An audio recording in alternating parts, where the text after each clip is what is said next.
And the more he hurt me, the more I wanted to hurt him back. The more he hurt me, the better it felt. The more powerful I felt, the more he hit me. You're very convincing. You're so good though, right? It's almost like I feel like you can rationalize anything. Recently, Andrew Tate had an interview with a psychologist, and his channel is going to be down in the description if you want to check it out. And the interview was 2 hours long, and in this video I compiled small clips out of that whole interview where Andrew Tate shocked or just straight up amazed the psychologist because of his very crazy views. And honestly, I find these clips to be one of the most interesting parts of the whole interview, and you will probably as well. Because if you want to learn about Andrew Tate's The Real World, be sure to check out the first link in the description, join an exclusive Telegram group, because I bet you won't regret it. But yeah guys, leave a like on the video and subscribe with notifications so you don't miss the latest updates. But yeah, take a look at this. This was interesting. I don't feel like I had time to feel pain, or I didn't feel like I had time to be a victim. You had nothing but time. No, I didn't have time. What are you talking about? Because everyone outside still relied on me. So when I would get on the phone, people would...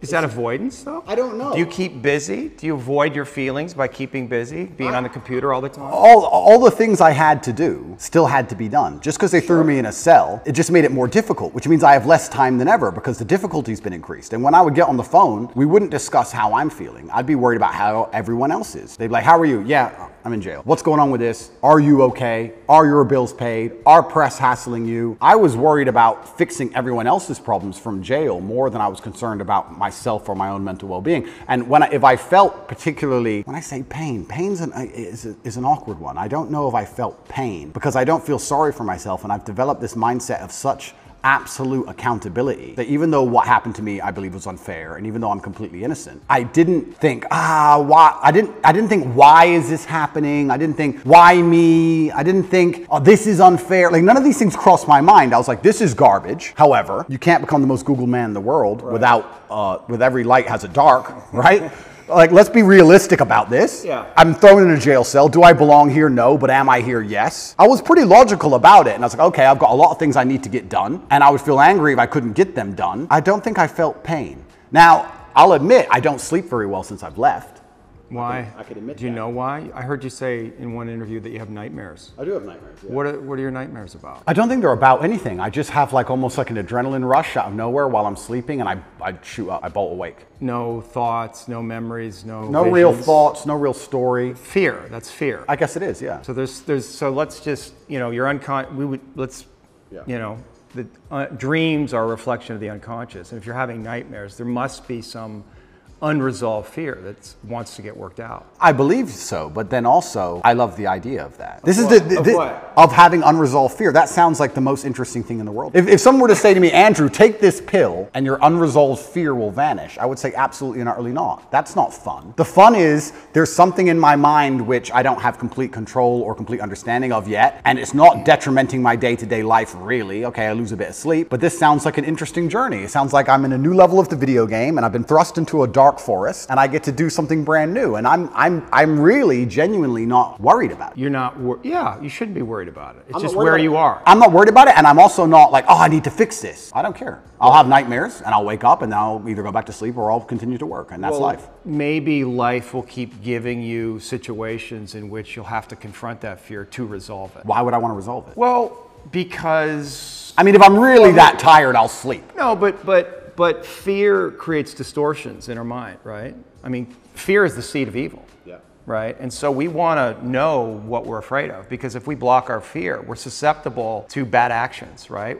And fooling ourselves about what they are, rationalizing. Yeah. So I would argue that it's actually vital for you in the position that you are in and the responsibility that you have to actually confront your fear in a very real way, which probably goes back to your childhood. I mean, your dad was, I mean, the haircut story, and I don't know if you want to talk about that, if you're willing, but that's it. When I read that, I'm thinking about that little boy. It must have been fucking terrifying. It is, but I do think I had the best father on earth. I'm not disputing that. Yeah. I mean, there's a lot of good that came from your father. I'm not disputing that your father was a good man. Yeah. When you say he could go from 0 to 100 like that for a little boy, it's scary. It's fucking scary. It is. But that fear has to be in you. You don't know what the fuck he's going to do. Yeah, completely. Yeah. But I think that's prepared me for life fantastically. And I also think the fear. But have you reached a limit? Have tolerance? You of the video game? I mean, you're facing all these charges, right? So something, and maybe this is what you need to go through. I mean, you're on the hero's journey. Yeah. right? And this is inevitable in some way. But also along the hero's journey, you have to die to be reborn. That's true. And I agree with all of that. But if I'm genuinely, I mean, I psychoanalyze myself all the time, which is one of the main reasons I don't believe in therapy and psychoanalysis. Psychoanalyze yourself. Of course you can. I do it myself. You don't think that's hubris? No. You can know your own mind, that you don't need reflection from others to see yourself, that you can see yourself perfectly? I think that, no, I don't think I can see myself perfectly, but I think that life is a perfect reflection. But why not get help? Why not? Like, because then it becomes a crutch. I like the idea that I can rely on myself to fix myself. well, you have a coach. Is that a crutch? No, it's not, because he's teaching me something. What's the difference? That's fine, but like if I had an affliction, I would like to be my own doctor. And I think with your mind, you can do a lot of it yourself. And I think if you have a very strict framework in how you measure how successful you are as a human, and I do it through competence and achievement, I say, which mindset do I need to achieve as much as I can possibly achieve? Right. And I can measure that in real time. I can measure that in literally dollars and world championship title belts. I can literally measure the success. I'll say, okay, well then this is the mindset I need to have to be as successful as possible. Anything that's deviating me away from that needs to be addressed and concerned and dealt with, and I can do that myself. And I think the fear that, if it's fear that's waking me up from nightmares now, it's just because I understand there's a very big apparatus, a very big enemy, which I cannot destroy and I cannot beat, coming to get me. So I do think that wakes me up. I think the fear is healthy. I think I'd be stupid to not be afraid. But I don't necessarily want the fear to go away because I have no problems feeling bad. Well, it's not about going away. It's coming into deeper relationship with it and understanding that there's fear that's happening in real time, but there's also fear that may be in your psyche somewhere, in your body, that's connected to your history. And that may need to be resolved because otherwise you're projecting things out that you may not be seeing reality totally clearly. That's the thing, right? Like, is there a way that you're not seeing things perfectly clearly? Well, then we go back to what I just said about perhaps that's true, but if I measure myself purely on competence and purely on achievement, whatever I think and whatever I'm doing is obviously fantastic. So I'm very happy with the mindset I have. And then we go into the argument, which is a level deeper, is am I supposed to be happy? Am I supposed to feel good? No, it's not happy. No, of course, but this is what I don't understand about people, especially men in the world today. Why are they so worried about being afraid? Why are they so worried about, I was afraid every time I fought. Yeah. I fought anyway. Yeah. Like, I don't let fear guide what I'm going to do. I do what I'm supposed to do regardless of how I feel. So I don't see anything wrong with feeling fearful. I don't see anything wrong with feeling stressed or under pressure or anxious. All these things men are trying to get rid of. And I talk about men specifically. I gender this because I'm a man. I don't know how it feels to be a woman. But all these things that people are trying very hard to get rid of from their brains, I don't see why they need to leave. I will argue the point that if I feel anxious and pressured and stressed and fearful, I will get more done than if I was happy. I think if I was happy, I'd just be hedonistic and just wasting my time. I think that you get a whole bunch done with these negative connotations and negative emotions, and I think that life is suffering and pain, and you're here to go through it, and the sooner you get used to the taste, the more successful you're going to be. I have no interest in trying to change the flavor, my friend. The flavor of life is pain, and I will eat all of it, and it doesn't matter if they put me back in jail or not. I'm not sitting there going, how can I be happy in jail? I will sit in jail and say, yes, this sucks, it's supposed to suck. Yes, I'm not enjoying this. Yes, I'm anxious and paranoid. And yes, that guy might stab me. And yes, I can't sleep and I miss my family. And this is what's supposed to happen to me. And this is how I become the best man I can possibly be. And I'm going to succeed regardless. You're very convincing. You're so good though, right? It's almost like I feel like you can rationalize anything, right? It's almost like a trick. Magic trick? Well, you're really good at talking, you're really smart, and it's almost like any question you can turn and make it work for you, which is great. It's a skill, but there's also a place where there's the potential for self-delusion. Oh, absolutely. And I'm not even going to sit here and say that I'm not delusional to a degree. I'm not saying that self-delusion doesn't exist. We all are, right? Let me give you a very simple example. Let me try and use an analogy. I think the only thing better than having everything you want is not wanting anything, right? So I have every car on this planet. I have 40 supercars. Most people want a supercar. I have 40. But there's that unique 0.1% of people who genuinely don't want one.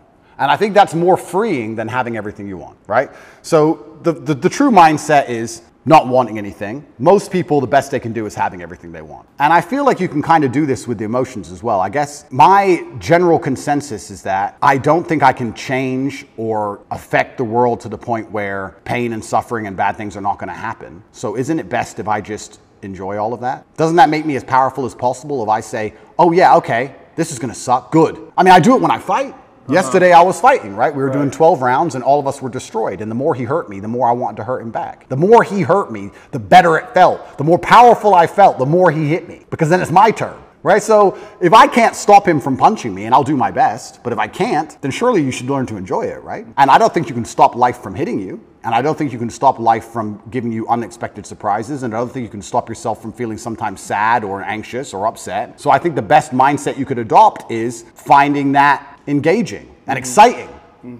I'm not going to lie to you. Although I am facing very serious charges, and although they are trying to destroy my life, and although I cannot sleep the same, and although they're out to get me, and although I've suffered, part of me is excited. Part of me is like, okay. Why?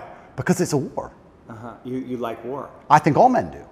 I do. Yeah, of course. All men do. Yeah. So it's a battle. It's exciting. Yeah, it's exciting. So I'm not saying I'm glad it happened, because I'm certainly not. And I'm not saying I'm going to win. But I'm saying that I've trained myself to the point where if I were walking down the street and 10 men were to pull knives on me, I'd be intimidated, but 20% of me would go, this will be one to remember.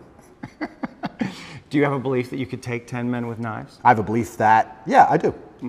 Because that's delusional. That's delusional. Yeah, but it gives me a best chance of possibly winning. Well, no, running away would give you the best chance of possibly winning, and then coming back and being safe, and then serving out your mission. Of course, I would run away in that scenario. But if I had to engage them, if I had to engage them, if I had to fight them, I believe I'd be the most capable if I believed I could win. Of course. So for that reason, if I have to self-delude, then I will self-delude, and I will convince myself that I am here to destroy all 10 of them, and I will say it in a way where at least 7 of them believe me. And that's the most important part sometimes about all of this self-delusion, is that a lot of other people start to believe what you say. And I'm not saying that I say bad things. If a man were to sit in front of you and say, I can rip your head off with my little finger, and he said it in the right terms, and he truly believed it in his heart, you wouldn't want him to try. As ridiculous as that sounds, you'd be like, he's kind of big, maybe. You know, it crosses your mind.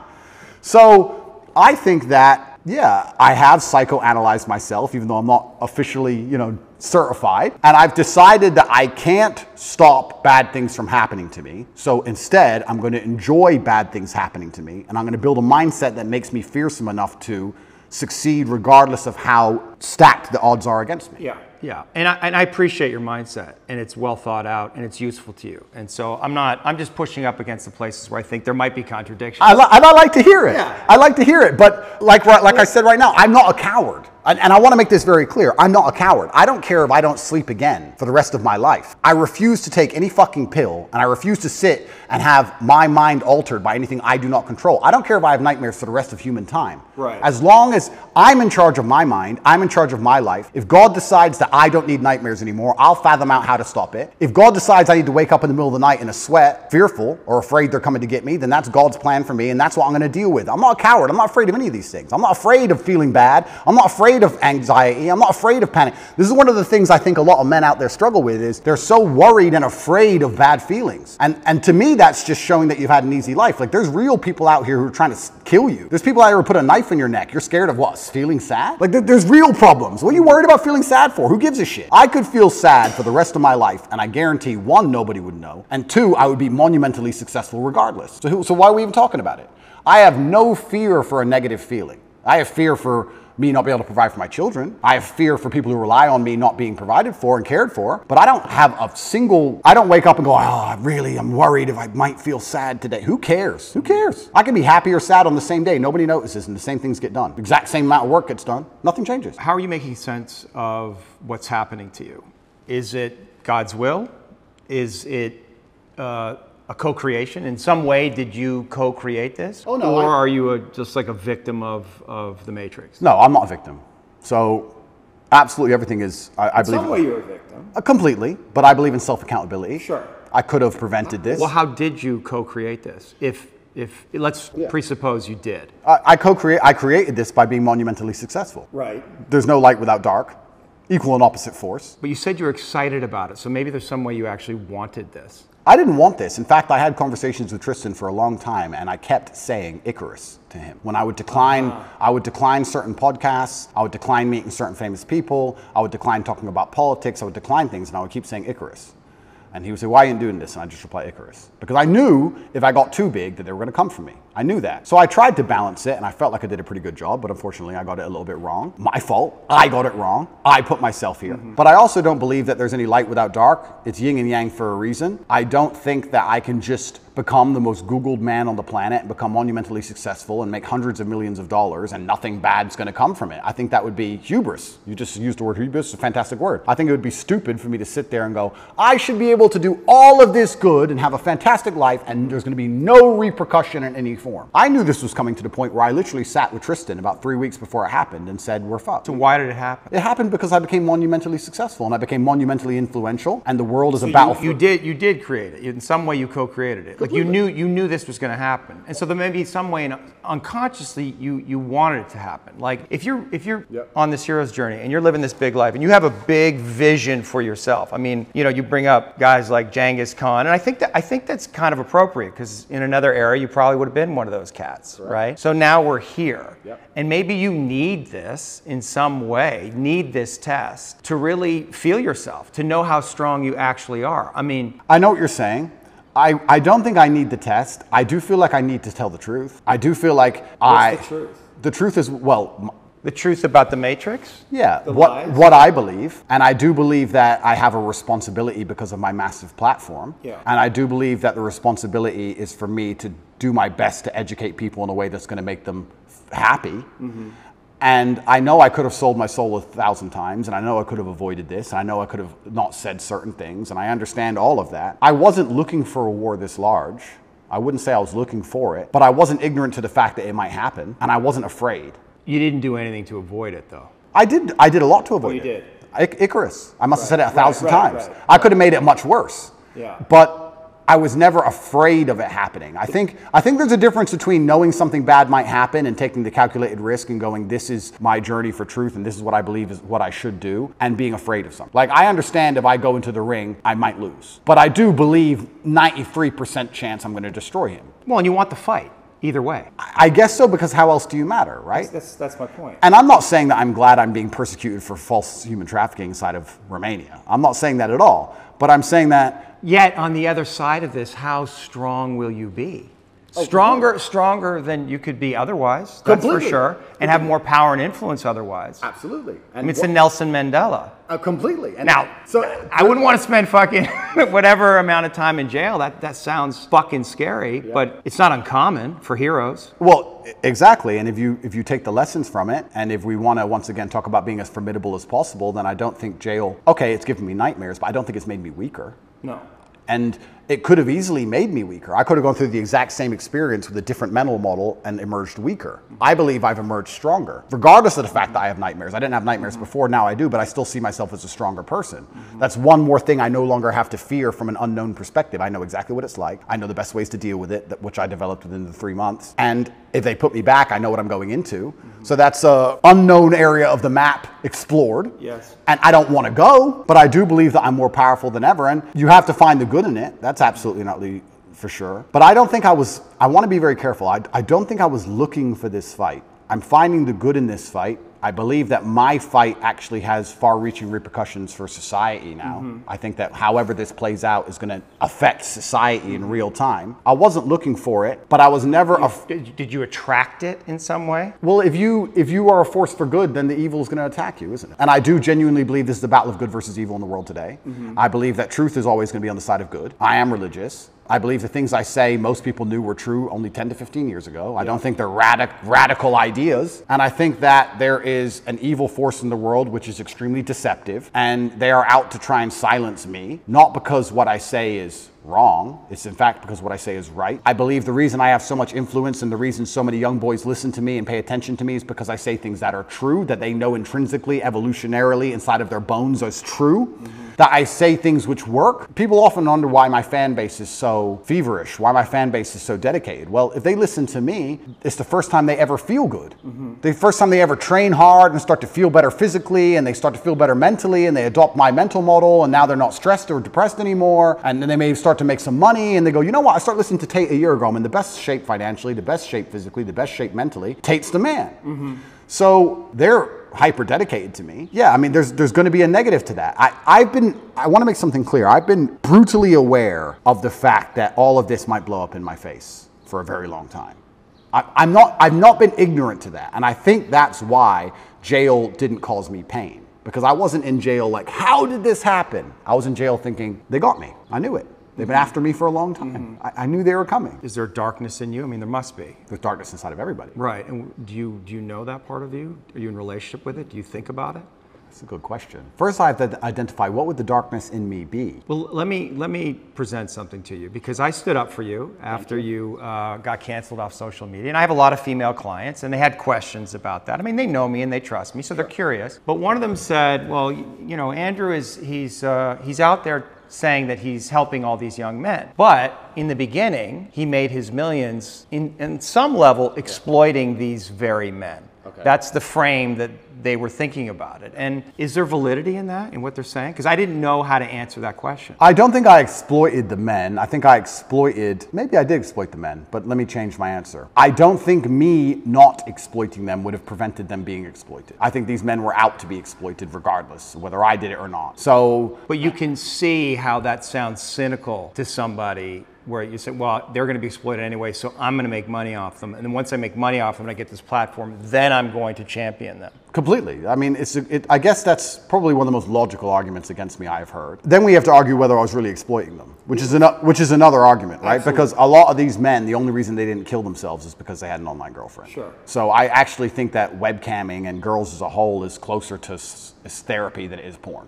Truly, these men are completely miserable, and the only joy they have is logging into that website. So I don't think I did exploit them. The reason I said the fact they're going to be exploited anyway, it's very similar to having an alcohol store. Let's say there's 3 alcohol stores in a row, and all of your customers are alcoholics. Well, if you close your alcohol store, what happens? They just buy at the next store next door. Right. They're still going to be an alcoholic. You're not saving anyone's life. Right. But I don't think I necessarily exploited. I didn't see myself as exploiting them or exploiting the girls. I don't think that. I think it was a business opportunity, and I approached it the way I approach everything, which is extremely professionally, and I got good at it, and we had a very successful company. Everybody was happy, including the men at home and including the women who all became millionaires. I've turned more women into millionaires than I've turned men into millionaires. But maybe that's the reason they're coming after you, because they feel in that a contradiction, and they're not buying your story, right? They don't believe it. They're like, oh, this is an act. He's not genuine. He's actually out for himself. And so that's the place that they want to get you, because there's definitely an energy out there. They want to get you. Oh, no, they're out to get me. Yeah.